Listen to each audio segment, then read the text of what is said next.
welcome to Upload, the program where we take our collective consciousness and upload it to your mind. My name is Andrew Moody, and below me, maybe, is Bobby Del Rio. He means that talent-wise. Above me, he's always talking shit, eh? You always gotta talk smack. And next to me, close to my heart, is Lewis Taylor. And today on our program, we are going to touch upon, hey, down what about Todd? What you didn't introduce Todd? Yeah, he did. It was just, Bobby was just weren't paying attention. Bobby was doing a blow me joke. Yeah. Oh, I missed that. And I decided, which, if you've seen Spam a lot, you've heard already. Yeah. So wait, do you guys like the Bobby Del Rio and the band idea as a rebrand for our show, or the Bobby Del Rio and the Bobby Del Rio experience? Yeah, really. All right, on today's program, we've got Joe Biden. He's done it again. Do we have to worry about coronavirus on surfaces? Maybe Trump was right about Obamagate. What? And then came the lawyers. Should big business sue the government for stay at home? And of course, what happens if your home is a prison? And finally, at the end of the episode, I'm going to tell y'all what I really think about white men. Ooh. Wow. God. We skipped to that part. I'm listening. So, but before we get to any of that, we should touch upon, first off, because, I have to admit, at the beginning of this episode, as we were setting it up, I was like, we're going to talk about America and Memorial Day. Look at those crowds. Those Americans. What the hell? And then Toronto proved, beyond a shadow of a doubt, that, we Canadians are nowhere near as smart as we think we are. I don't know where that's directed. If you take a look at the pictures of Trinity Bellwood Square this weekend, Park, the police estimated that as many as 10,000 people were at the park. And they were there. The police were at least there. I thought they weren't even there. But they were ticketing people for drinking alcohol, peeing and defecating on people's yards. And that's the best part of the story. Yeah. They were defecating in people's yards. Hey, bro, you dare me to take a shit in that guy's tulip bed? I'll do it. No, you won't, bro. The amount of privilege that would go into that, I just picture as soon as I hear that story, as soon as I heard that, all I pictured was a guy in crouch looking up going, what? That that happened. Yeah. So what do you think happened, guys? I swear to God, I didn't think that was going to happen. But what do you think went on? I think it's genetics. This notion that we have of free will. I think we saw where that argument goes. I think we're genetically predisposed to fucking and being around each other and, shitting when we need to. I think it's actually a good point that, to be honest, I think people are suffering from, a bit of cabin fever, and it's a real, psychological condition. And that's something that actually I don't think anybody anticipated and that we have to take seriously. But I don't know what to do about it. Because ultimately, guess what? I've had 2 shows cancel on me. I've got, 2 shows that might happen in the fall. And I need to work so I can pay my mortgage. So we need to sort of figure out the social distancing so the virus goes down so that people can come to a theater so I can perform for them. And, when people go to parks like this, I'm just looking at it just going, guys, you're killing me, my family, and how many businesses are like that too? How many restaurants, how many hair salons, how many, It's also, this isn't really a brilliant point or anything, but it's the weather, right? It's just so nice out.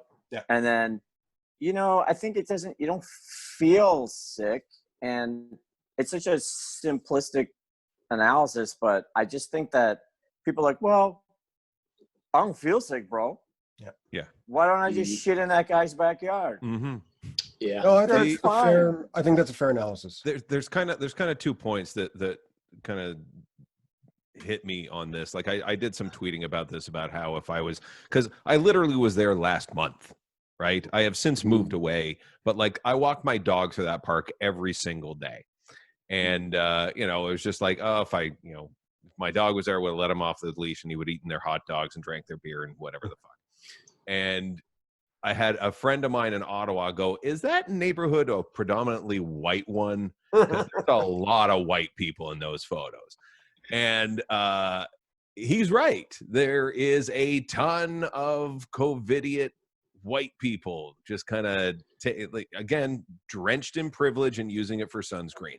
COVIDiot. I love that term. Yeah, the other problem, and this is that's a symptom of a greater disease. The symptom is a whole bunch of white people not giving a fuck and going into a park. The disease is horrible urban planning that has not provided this gentrified neighborhood with an increase in population that is not getting any smaller and giving them zero green space. Yeah. So then suddenly they go like, where the fuck are we going to go? Let's go shit in someone's yard. Like, it's all that, right? Yeah. And look, to build on Todd's point, which I think is smart, right? Like, a city has a hand in it too. Not to defend the idiots, but they did lock all the bathrooms. Mm-hmm. So you've got this park. Now, obviously, there shouldn't be 10,000 people, but there are. And now you've locked the bathrooms. So what do you think they're going to do? Oh, you know what I'll do? I'll just hold it and die. No. No. I'm going to shit somewhere. And it's probably going to be soon. And they're drunk. Mm-hmm. And it's just like, what do people, it's like they're gonna shit. You can't. What are they gonna not shit? Oh, you know what? I'll just not be a human for the next 8 hours. I'm not knocking you, Bobby, but there is a big gap between shitting in someone's yard and dying of toxic shock. Okay, like there's a huge gap. Yes, they were assholes for doing that, and yes, the park should have been. Well, and you know what, Todd? I mean, I wish to God that I could say that black people wouldn't do that, but No. It's just luck of the draw. Well, not luck of the draw. I just think this, like Lou's point is, I mean, on the rare occasion, here we are. I actually agree with Lou. What? What the fuck? Cancel the show. Get a room, guys. Get a room. But, I'm out. Like, we're animals. Yeah, of course. Animals shit. But also, do you think that police should have seen this coming? The disease is horrible urban planning that has not provided this gentrified neighborhood with an increase in population that is not getting any smaller and giving them zero green space. Yeah. So then suddenly they go like, where the fuck are we going to go? Let's go shit in someone's yard. Like, it's all that, right? Yeah. And look, to build on Todd's point, which I think is smart, right? Like, a city has a hand in it too. Not to defend the idiots, but they did lock all the bathrooms. Mm-hmm. So you've got this park. Now, obviously, there shouldn't be 10,000 people, but there are. And now you've locked the bathrooms. So what do you think they're going to do? Oh, you know what I'll do? I'll just hold it and die. No. No. I'm going to shit somewhere. And it's probably going to be soon. And they're drunk. Mm-hmm. And it's just like, what do people, it's like they're gonna shit. You can't. What are they gonna not shit? Oh, you know what? I'll just not be a human for the next 8 hours. I'm not knocking you, Bobby, but there is a big gap between shitting in someone's yard and dying of toxic shock. Okay, like there's a huge gap. Yes, they were assholes for doing that, and yes, the park should have been. Well, and you know what, Todd? I mean, I wish to God that I could say that black people wouldn't do that, but No. It's just luck of the draw. Well, not luck of the draw. I just think this, like Lou's point is, I mean, on the rare occasion, here we are. I actually agree with Lou. What? What the fuck? Cancel the show. Get a room, guys. Get a room. But, I'm out. Like, we're animals. Yeah, of course. Animals shit. But also, do you think that police should have seen this coming? Do you think they should have been there ahead of time?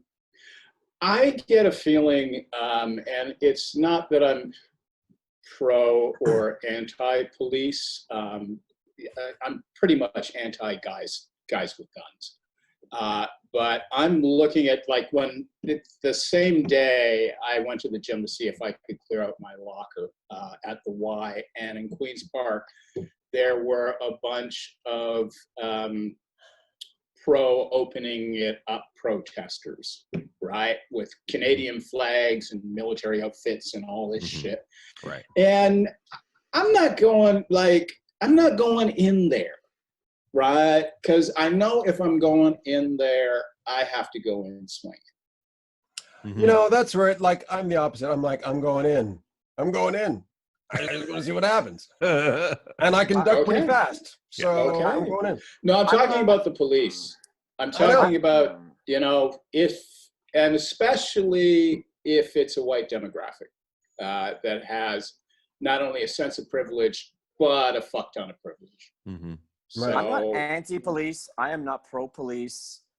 But to be fair, what are they going to do? They're going to set up officers in every single park in Toronto on the off chance that an unprecedented gathering of 10,000 people is going to emerge? Yes, right. That's exactly what they got to do.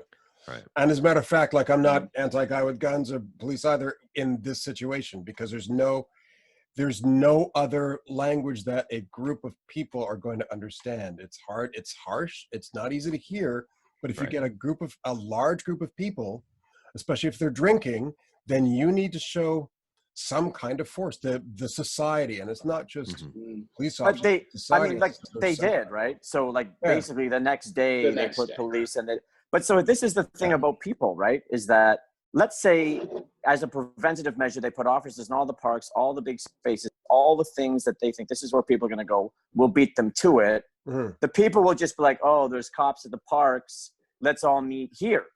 And they'll find a different place. Yeah, in an alley. Yeah. On the plus side, if it all went wrong, you got 10,000 drunk people in a park and the police need to respond, Riot Gear does provide a mask. So they will be safe regardless. Yeah, when they hurl their shit on them. Mm-hmm. Part of me, the old street actor, part of me thinks I could have been busking. I could have made some extra money. Yeah. Do some improv. Todd, we could have done some improv, man. I know. Okay. Give me an object. Yes. Give me a profession. Hi, we're chock full of nuts. Big Bird, what are you doing in my apartment with that hoe? Thank you. Thank you very much, ladies and gentlemen. Thank you. Wow. Good night. So glad I never performed with you two. Wow. That's so glad. Is that an actual reference, or was that a non sequitur? I can't. No. When I used to do improv, that was our closer. Okay. We need a location. Okay, I've heard "Go fuck yourself" 17 times. I just need a place. Any place. Okay, let's stop this journey down memory lane. All right. Wow. Speaking of inappropriate things said off the top of your head, Joe Biden's in a bit of trouble. Oh, when is he in? When is he not? Democratic White House candidate Joe Biden is in damage control after saying African Americans ain't black if they even consider voting for president. Start us off, Lewis. What do you think? Yeah, it's right and wrong. What the fuck is black? I hate questions like that. I remember back in the day, I used to wear a black leather jacket with, an Africa baseball cap and all that shit. And this brother in a Gucci suit said to me, "What are you wearing that for, man? That's not black. That's not you're not black if you wear things like that." And I'm like, "Negro, you're wearing a Gucci suit. How black is Gucci?" I was going to use a different version of the N word just now, but I'm going to go with Negro. What you wearing, Negro? Yeah, black man. So let's use the word I use all the time is nig. Boo. Did you watch the clip? Did you see him say the clip and the interview? I didn't watch it. I don't watch. I do have a transcript of it. Here's the way he said it, right? It's like Joe, black people love Joe Biden. Do you know what I mean? I think it's some black people love Joe. 95% of African Americans are going to vote for Joe Biden. He's very, very popular in the African American community. All right. Yes. And so he said, he's with this guy, and they're almost broing out, right? And they're talking about some stuff, and then he said it he's like, well, you're not black if you don't vote for Biden. He was he kind of put on a thing. But he was it was like he was just messing around. It's a dumb thing to say, but I don't think he meant it. If you just read it, you get a very different impression because he kind of smiled, he smirked, and he's like, "Well, you're not black if you vote for Trump." But now the way I have to go see this, and by the way, production note: this is probably something we all should do before we start talking about this shit. The way Bobby's described it, I'm now picturing him hype manning a la Flavor Flav with a sideways ball cap and a clock around his neck, going, "You ain't black if you don't vote for Biden." Yeah, that's basically what he did, right? I mean, it's kind of like, you ever have those people and they're not from your race. I mean, I don't know if Todd can relate to this, but and it's like, it's like when people are around you and they're not from your race, sometimes to like get in with you, they'll kind of like. I don't even think that they're doing it on purpose. They're not trying to like, you know what I mean? It's just like, I also, hey man, yeah, man. It's like white girls, am I right? Damn, no booty. You know what I'm talking about? And you're like, I also think he got a bit defensive because I know that, it was basically. Oh, here, let me read the transcript because basically. He was at the end of his time with, I think it was Charlemagne the God who was interviewing him, right? Well, then that makes total sense if he's talking to Charlemagne the God. Of course he'd say that. Towards the end of the Charlemagne would agree. Towards the end of the interview, the campaign aide said, "You know what? The vice president's got to go." And Charlemagne was like, "Well, you can't do that to black media." And then Biden said, "Look, I do it to white media and black media. Besides, my wife needs this area for her interview, and as a husband, I'm like, dude, that's all he had to say. Yeah. All he had to say was, "God, buddy, my wife is next. Like, come on, cut me some slack here. I just, I don't want to Ixnay on the Adilax Bay." Exactly. Just so this is what I think about political correctness. Like, it's a funny thing, It's like I made that comment about Trump on air, which you very rightly edited out of our last episode. But like the one where you threatened Trump's life? Yeah. No, I didn't threaten his life. I'm kidding. You would never do that. No. I had suggestions for what may happen if you don't follow my I'm sorry I brought it up. Anyway, so no, but I'm just saying it's like it's funny, right? Because there's this. It's like what you say in private versus what you say in public, and if Biden's guilty of anything, it's that he said on camera what he might say at a barbecue. And I get it. It's his job. He fucked up. But at the same time, you know what I mean? He's just playing to the right crowd. Yeah. The guy was not offended. I think like they were interviewing him like, were you offended what he said about black people? How they're not black if you don't vote for Trump. And the guy was like, I was like, well, any politician, like, what are they going to do for the black community? What did Joe Biden do for the black man 8 years ago? That doesn't matter. Now and he's just basically like pushing black rights, which I get. That's what he's about. But he didn't care at all about what Joe Biden said. Like, he spun it to his own thing. But for the white liberal media, it's so easy to sort of spin that and turn that into Joe Biden is racially insensitive. And I'm like, oh yeah, versus Donald Trump. Right. Yeah. Versus Donald Trump. Joe Biden is racially insensitive because he actually likes black people and made a joke that if you vote for Trump, you're not black. It's a stupid thing to say, but when you compare, it's like this Joe Biden sexual assault allegation. Maybe he did, I don't know. Trump has like, what, 30 of them? Yeah. And anyone else, like any person of color says that line, it gets zero press. Yeah. Biden says it, that's the problem. Yeah. And ultimately, we all know it's true. Now, but at the same time, if when you look at, wow, I'm really slow today. When you look, shut up. Just so everybody knows, Lewis Taylor may have COVID. That's true. He's got corona. He was at Trinity Bellwoods Park, shitting in your front lawn. You should tune in every episode just to see how bad it gets. It's the Lewis Watch 2020. Yeah. You might want to witness the last moments of his life. What is he doing right now? Sorry, Lewis, you wanted to say something. I shouldn't be licking other people's beer can lids. Huh? No, you should. No, the whole idea that politicians should not be held to account for what they say.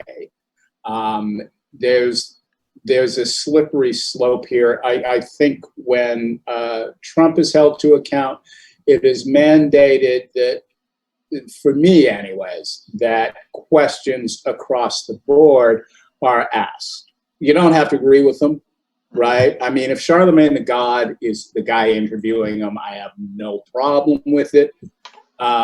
It's context, and that context should always be explored, whether you agree or not.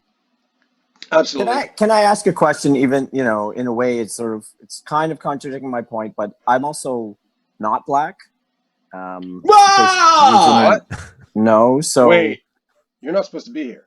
Right. It's funny because I may have more black friends than white friends, quite frankly, which is crazy.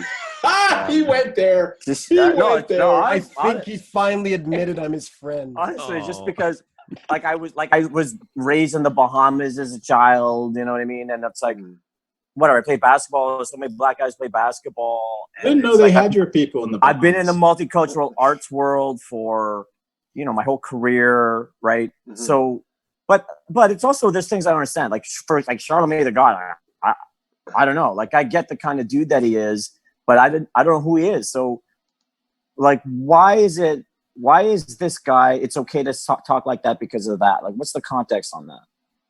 Well, you got to watch The Breakfast Club. Charlemagne the God is a bit of, talks a bit of shit. He's, I shouldn't say shit. He's very much on, not a black nationalist tip, but black first tip. Very central in that black American, and I don't know if this is his view, but a lot of black intellectuals harken back to segregation as a much better time for black people in America, when black money stayed in the black community and all of that. And I'm not sure if he's on that tip, but a lot of black Americans are. And he's a well-respected artist too. Yeah, absolutely. And talker. And he will never shy away from controversy. So you have a lot more leeway with someone like him to say a lot of stuff that would be considered controversial elsewhere. But also, too, on top of that, the only people going to really get upset are the black Trump supporters. And there's this one guy, Paris Denard, I don't know if you know him, on CNN. But he's the kind of guy who will hear this and just go crazy because he's a major Trump supporter, and he feels that he's a respectable black Republican, and I shouldn't mock him even though he's an idiot. I talked to all 3 black Trump supporters, and they were all pissed. Mm-hmm. I know. Yeah. Pissed. They started shitting in people's front yards and stuff. Like, there's a sizable group that support him. I know, and it just puzzles me. Yeah, but I got over that when I discovered gay Republicans. I had a distributor who was a gay Republican, and or trans Republicans, right? Mm-hmm.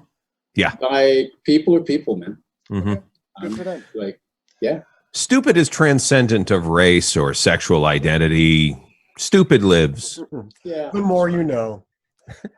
Speaking of infectious things that remain longer than they should, in the new guidelines, Lewis? What a segue! Yeah, exactly. The Centers Are you for threatening Disease Control, Lou Taylor? A little bit. The Centers for Disease Control and Prevention have now stated that we don't have to be so worried about catching coronavirus from surfaces, but we should still keep our distance from people. But they think, that COVID doesn't really last on surfaces for that long. And I'm kind of glad because I've been ordering stuff from Amazon left, right, and center. Yes. I'm more than a little worried about that. So like something comes, what's your protocol? What do you guys do? Because when something comes into my house, I literally put it in the back room, quarantine for a day, then open it with gloves, spray it, leave it for a day, and then I use it. I take it into the backyard and set it ablaze. Yeah.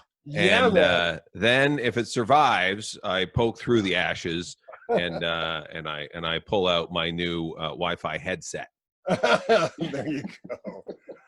But it's funny. I mean, we're joking about it, but like that's it's like it's an infection point, right? And you know, if I'm gonna eat it, I wash it first. Yeah, that's it. Yeah. Otherwise, anything I touch, anything that's to be honest, I rarely leave my house at all for any reason. Yeah. But that was like that before. But if I do, when I do leave the house, I'm bringing a bottle of hand sanitizer. I don't touch my mouth or my nose. And then the first thing I do is I come in my house. That sounded weird. And I just wash my hands over and over and over and over again. Yeah.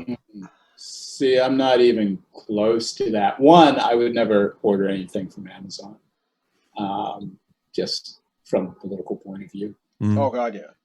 But asked to go shopping. But if I do, all I do is wash my hands when I get in. Sometimes we'll wash surfaces. Any bags we use, we put them out in the mudroom for 3 days. And that's it. I mean, there's a lot, like, I'm a big believer in shit happens, right? And I can take certain precautions. But if I get hit by a truck, well, I'm not going to live preparing for the possibility of being hit by a truck. You could just look left. Well, that's it. No. That's too easy. Just like that. Yeah. That's way too much agency. I just think it's so, I just think, and here's back to our normal dynamic. Like, I think that you carelessly adopt a nihilistic perspective, which, I mean, I guess is sort of inherently nihilistic anyway, but. Narcissistic. Certainly.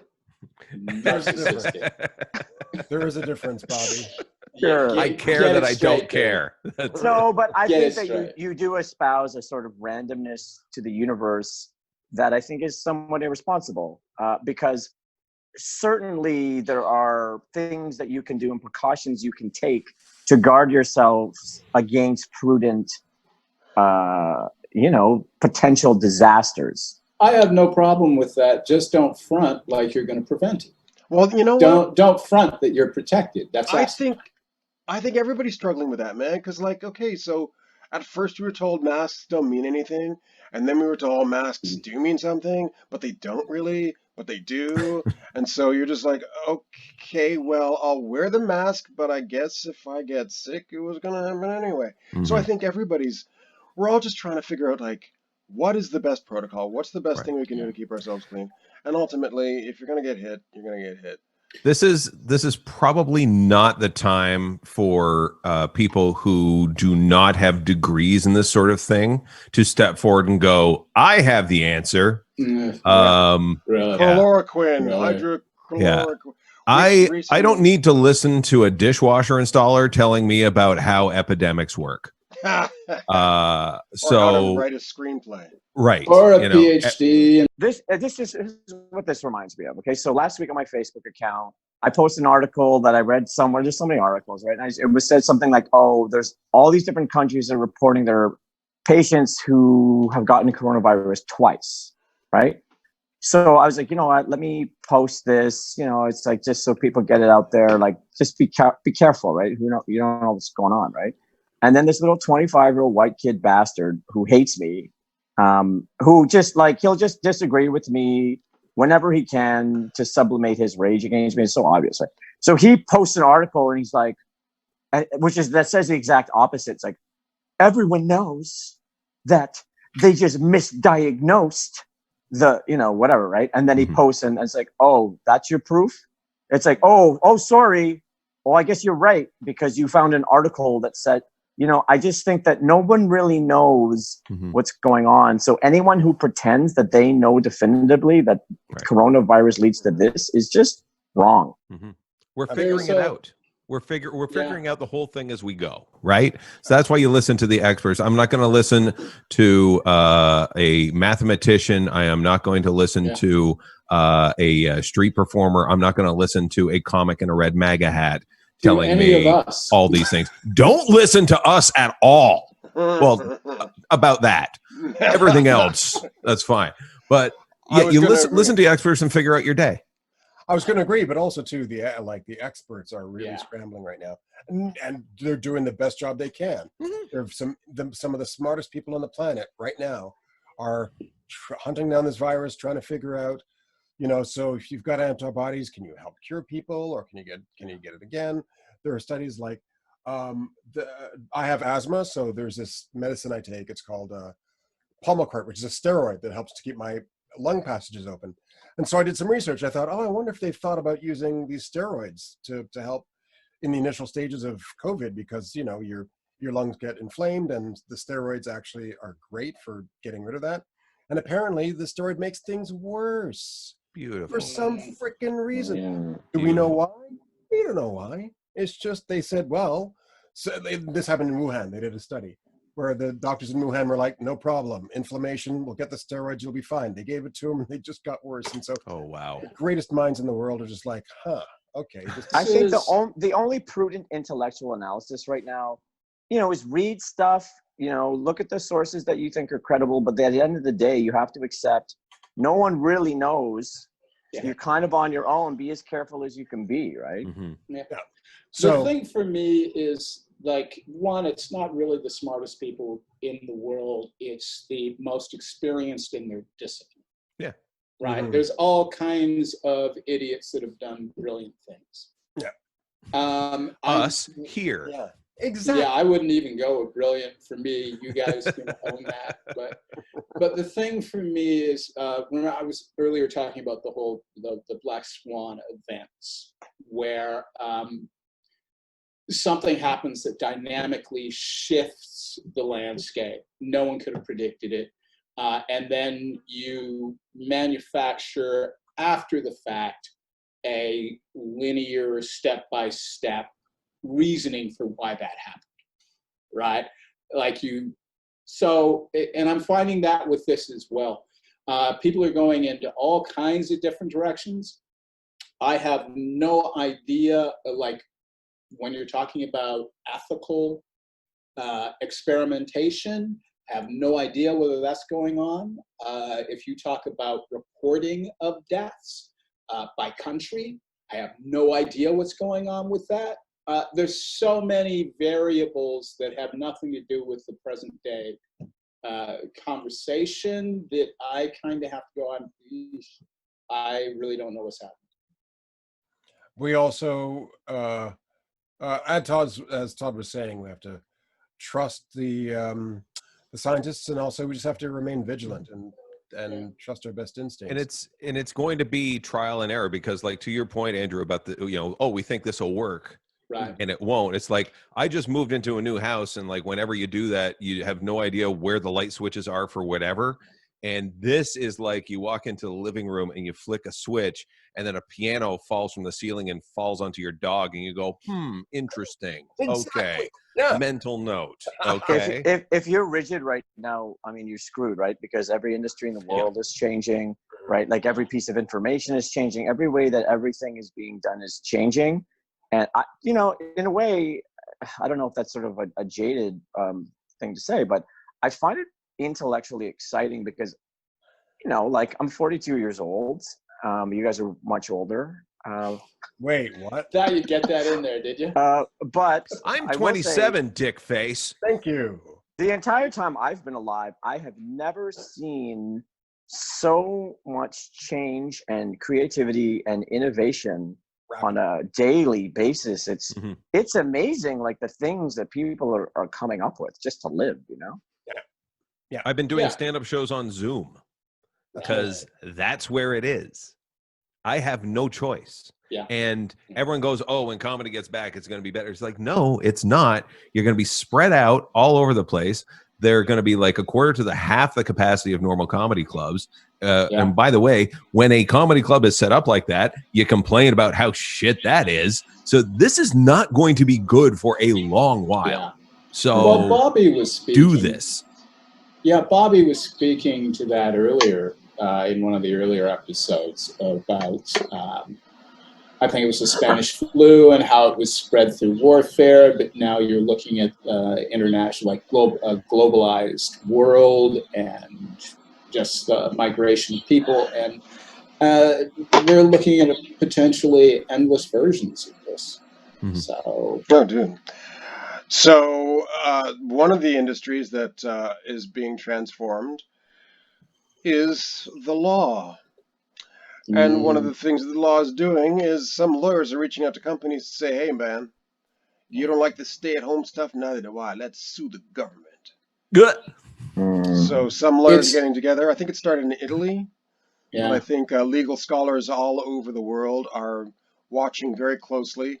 A group of governments are trying to cash in on the, a group of organizations corporations. and Mhm. corporations are trying to cash in on the pandemic and using lawyers to sue the state. Right. Well, this has been part of international trade relations since probably before free trade agreements back in the 80s between Canada, Mexico, and the States, where corporations are protected through a separate court system from states. So a corporation has the right to take a state to this private court, right? And sue them for jeopardizing the profits of the corporation. And they've been highly, highly successful, especially against developing nations for decades now.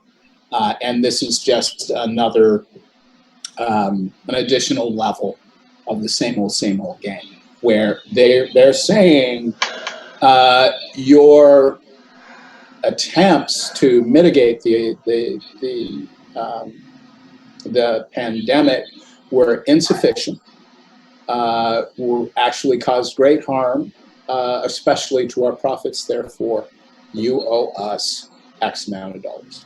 Which, when you look at all of this being public money that is not going to hospitals, it's not going to daycares, it's not going to blah, blah, blah, blah, blah, blah, corporations are once again going to leave a multitude of states in a horrific position if this is not allowed to go through. You know, I want to just take the time first to say, anyone, if you're watching, are you watching? Are you watching? Pay attention to Andrew Moody. Your segues, dude, are the greatest I've ever seen. We could talk about blowing a load on a hooker during COVID, and you can spin that into, speaking of blowing hookers, you can also edit that shit out. Joe Rogan has just gotten a deal with the hooker industries in Tokyo. Speaking of things that suck that you pay for, the latest telco. Like, I don't know how he does it. It's amazing, and they get more sort of Byzantine and bizarre. Like I work hard, man. but seamless. It's amazing. It's amazing. Work. It is. So okay, when the internet was first created, my dad is now a retired lawyer. At the time, I was like in university or something, and I was like, Dad, you should go into internet law. Internet law did not exist, and my dad was like, shut up, basically, right? Eat your dinner or whatever he said, right?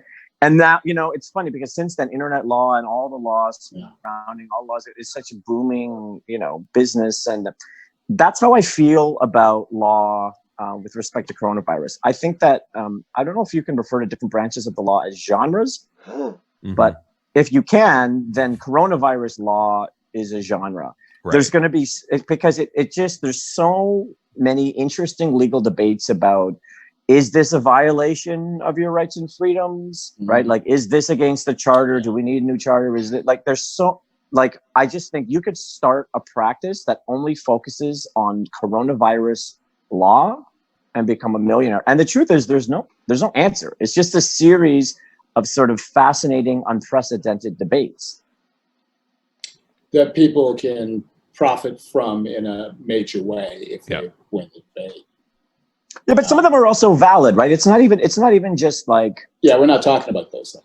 It's not Jade. Well, but it's an interesting thing, right? Like, yes, you can make all this money, and strictly from a law as a business, coronavirus law, and as you're saying, like, there's a lot of things you can do. You just keep that machine rolling.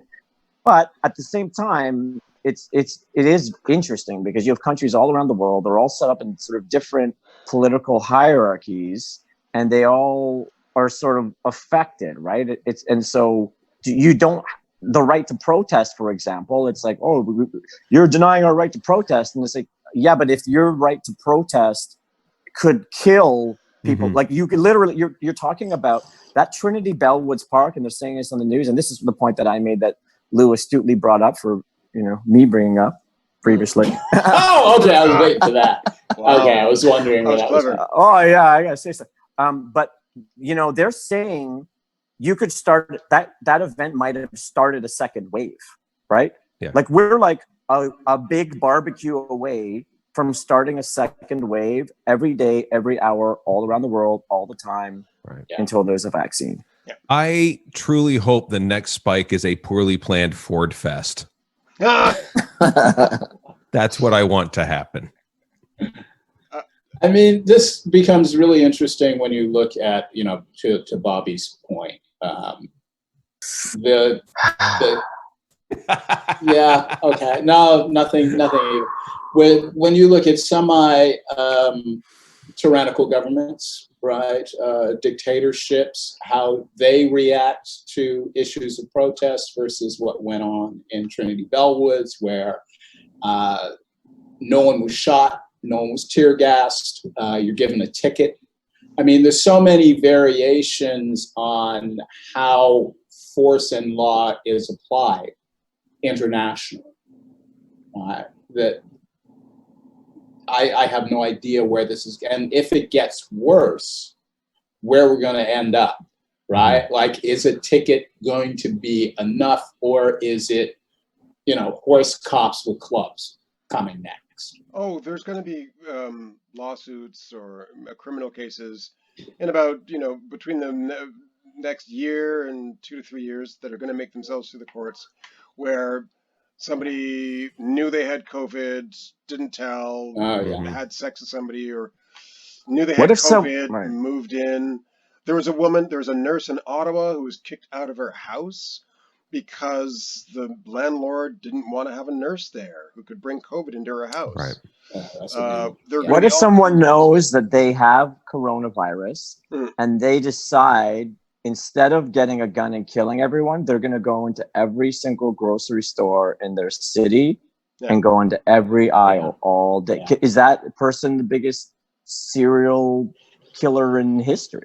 And then you could have a lawyer say, well, we've got a study that says coronavirus doesn't survive on surfaces, so therefore the client's innocent. Yeah, I find it really interesting, and what you were saying about the legal changes around responsibility, right? And where it comes together with mental health.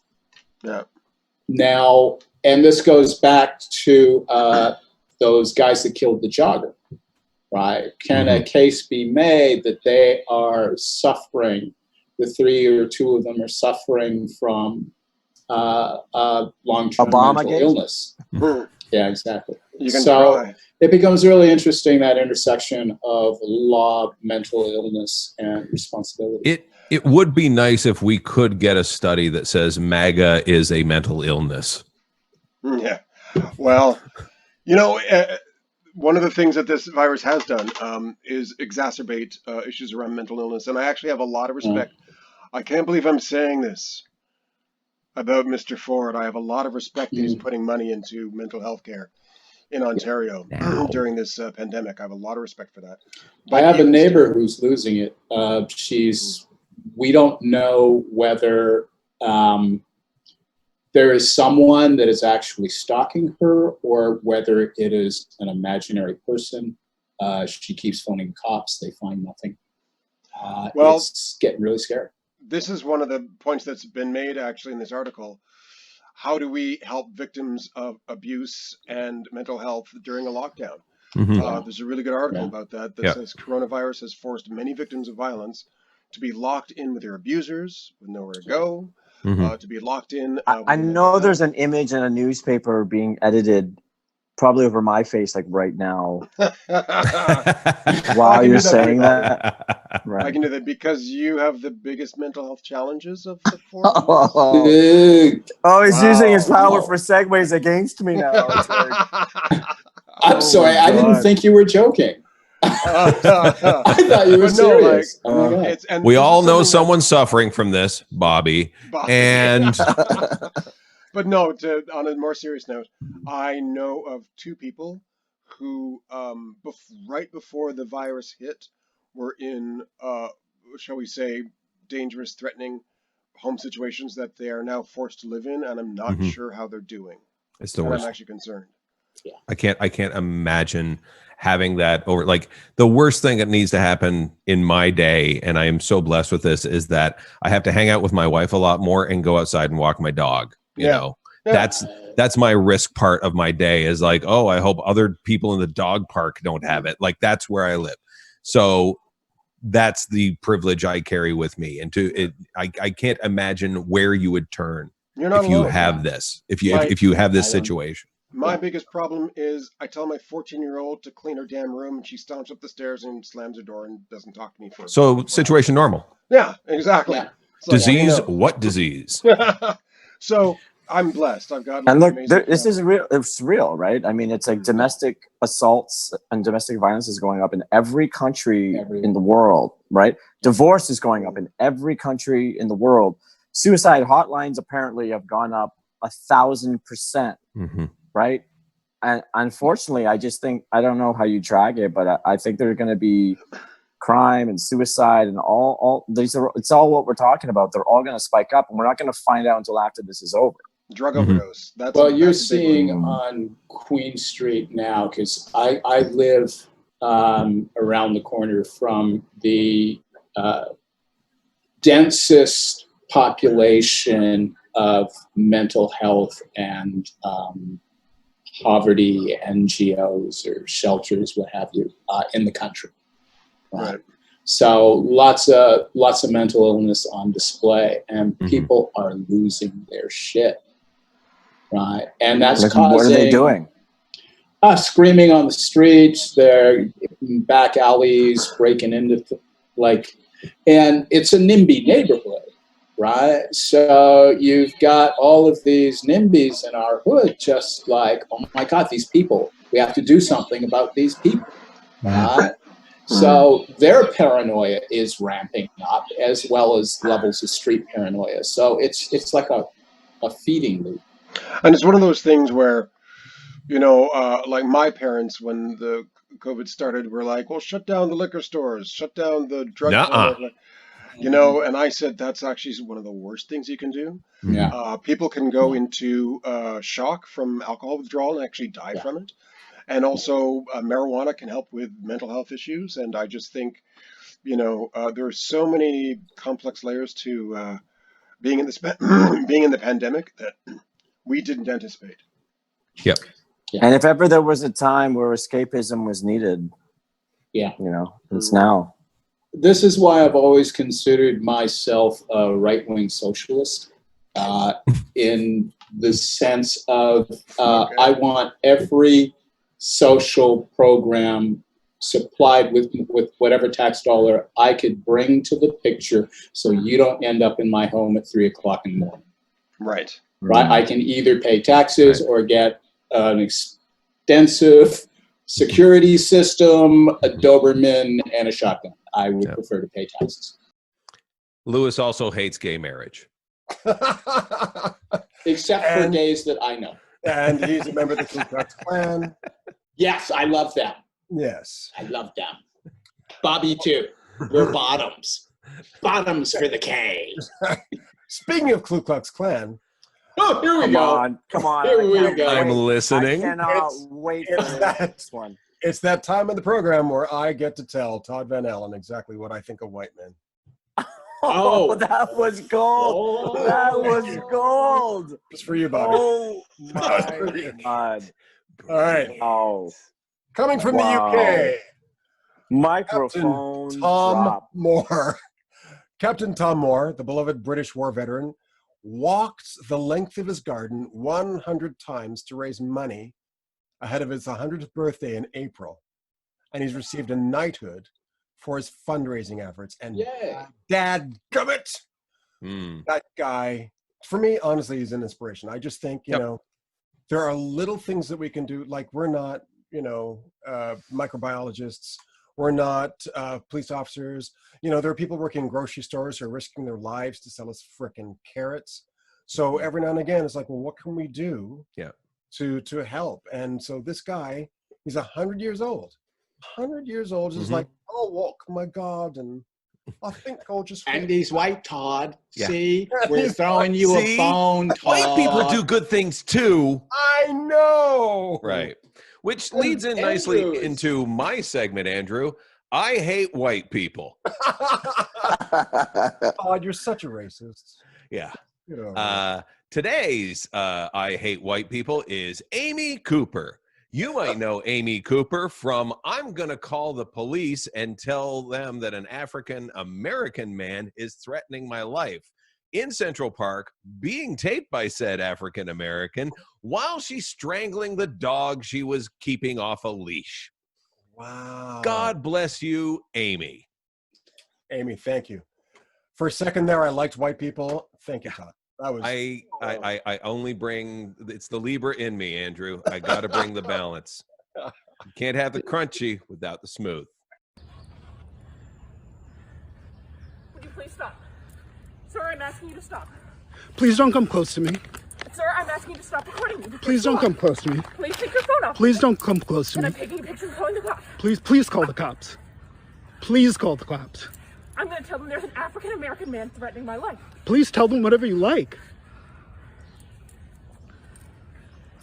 Excuse me?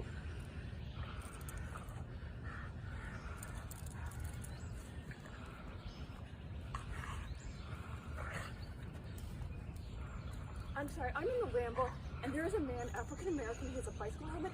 He is recording me and threatening me and my dog. There is an African-American man, I am in Central Park. He is recording me and threatening myself and my dog. And my... I'm sorry, I can't hear you either. I'm being threatened by a man in the Ramble. Please send the cops immediately. I'm in Central Park in the Ramble.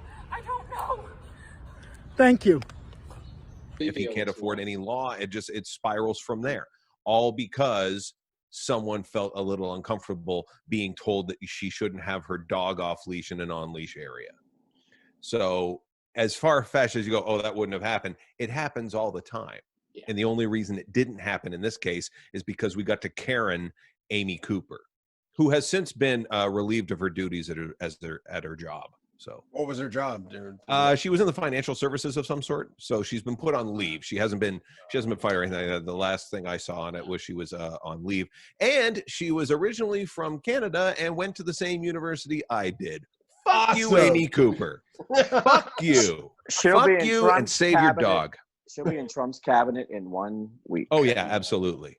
Yeah. The thing that was really interesting about this story, if you went to the Sun's version of the story, halfway down that story, they had a feature of their top stories, and it was 2 horror stories involving black men. One story where a 64-year-old woman had been raped and left in her own pool of blood by a black male, and another where a black father had abused his 7-year-old daughter, or something to that effect. But right in the middle of that article, so you don't lose focus on the issue. Mm-hmm. And they even posted that monologue from Titus Andronicus, just to make sure they knew there's like a historical precedent. There's a very famous monologue about a black villain in Shakespeare's canon. Yeah. You know, it's just, you know, like when does the character assassination end? You know, it's like, and how come when black guys drive their car, the music is way too loud? Nice. So, can you describe the black man that assaulted you? Oh, he's a white man, officer. Oh, a black man disguised as a white man. I see. Okay. Now I just have to stop the show to say that was a brilliant Shakespeare callback. Nice. Thank you. Thank you. That was beautiful. You actually, I saw your lips move. Can you actually do the quote? Now climbeth tomorrow Olympus top, safe out of fortune's shot, and faster bound to Erin's charming eyes than Prometheus tied to Caucasus. Whoa. I'm telling you, that's some interracial mingling right there, brother. I just wanted to do that for Todd, who constantly goes on about being the whitest guy of the group. Well done. I'm sorry. Well done. Really good. Any of you guys hard? I am totally hard right now. You may have to hand in your white card, Todd. No, it was during the segue. Again. He took the KKK and made a joke about you, and I was like, "How does?" Dude, wait for it. Final segue, ready? Well, so this Amy Cooper may need to go to communion. Where? Stop. Right, Oh, Ambrose Parish Communion is the pastor there is using a squirt gun to bless his parishioners. And I don't know. Oh, that did it. That did it. There are located in Grosse Pointe Park Street. Ambrose Parish describes itself as a group of Christians working together as best they can to become a forgiving, loving society and to use squirt guns to bless each other with communion. that segue by Bobby was because he's a lapsed Catholic. Yeah. Oh, Right. What? Right. Lapsed? How many laps have you done? Boom. Can't stop. Jesus, you give that guy a compliment, he turns into Rodney Dangerfield, eh? Jesus. But so, like, have you seen these images all across the internet of like pastors like pointing guns at children while blessing them, while baptizing them and stuff? Like they couldn't even use a super soaker and just like do 5 at once. It has to be this very pistol-like thing. Yeah. Glock. Now you put a Christ. Like, But doesn't that fall into really what goes on with most of the Christianity we've seen over the centuries? Right. But also too, like maybe a hose or maybe like so Right. those things you spray plants with, maybe a mister. Like seriously, like I want to see him use a fire hose and just blast the little fucks. I'll tell you what. Christ be with you. The problem is that this coronavirus pandemic issue is very, very difficult to understand and to solve because it's so complex from like political standpoints and economic standpoints and medical standpoints, but it's made even worse by the fact that people are stupid. So we already have a problem that it's already for the smartest, most experienced, knowledgeable people in the world. There's no obvious path to solving this issue, Right. But then when you add the fact that people are stupid, what hope is there for humanity? Right. Well, yeah, you can say that, but wasn't it really this, Oh, there he is. wasn't it really the smartest of us that really brought us to this point? And the stupid ones are just, oh, come on, technological advancements that have led to global warming. That was done by guys working in the streets or street sweepers. No, come on. It's the so-called brightest and best of us that have led to the world that we have now. And the stupid ones are just trying to like, what the fuck? You know what I was going to add to that? I was going to say, like, look, this virus is very powerful. It's very crafty. It's doing things we haven't seen viruses do before. But guess what, Corona? Human beings, we're a virus. Look at planet Earth. You think you can get us? Look what we did to planet Earth. You think you can do that to us? Okay, go into the monologue. Bring it. See, that's that you just witnessed Andrew Moody's audition for Agent Smith in The Matrix. Did you know though that Todd was the only one that didn't make a stupid face? Oh, wow. He did not get belligerent and do that. Can you fix that? It's funny because Lou actually made a point that on brand I did not agree with. But it's funny because even when he makes points I don't agree with, and here's a compliment for you, sir. You bring up really interesting points that would never ever emerge except for you being as obtuse as you are, right? But what's brilliant about that is that we don't even know how this thing was created. Yeah. Isn't that fascinating? It's I like believe it's all Chinese the bat intelligence? soup. Continue. Okay. Ask Brian Adams. And you make good jokes, Todd. There's your compliment. Well, Yay. that's our homework for the week. We're going to figure out how this was created. In the meantime, that's our show. That was Upload for this week. So please, make sure you follow us. Make sure you check in with us because we're going to have another show very soon. Take care, and we'll see you later.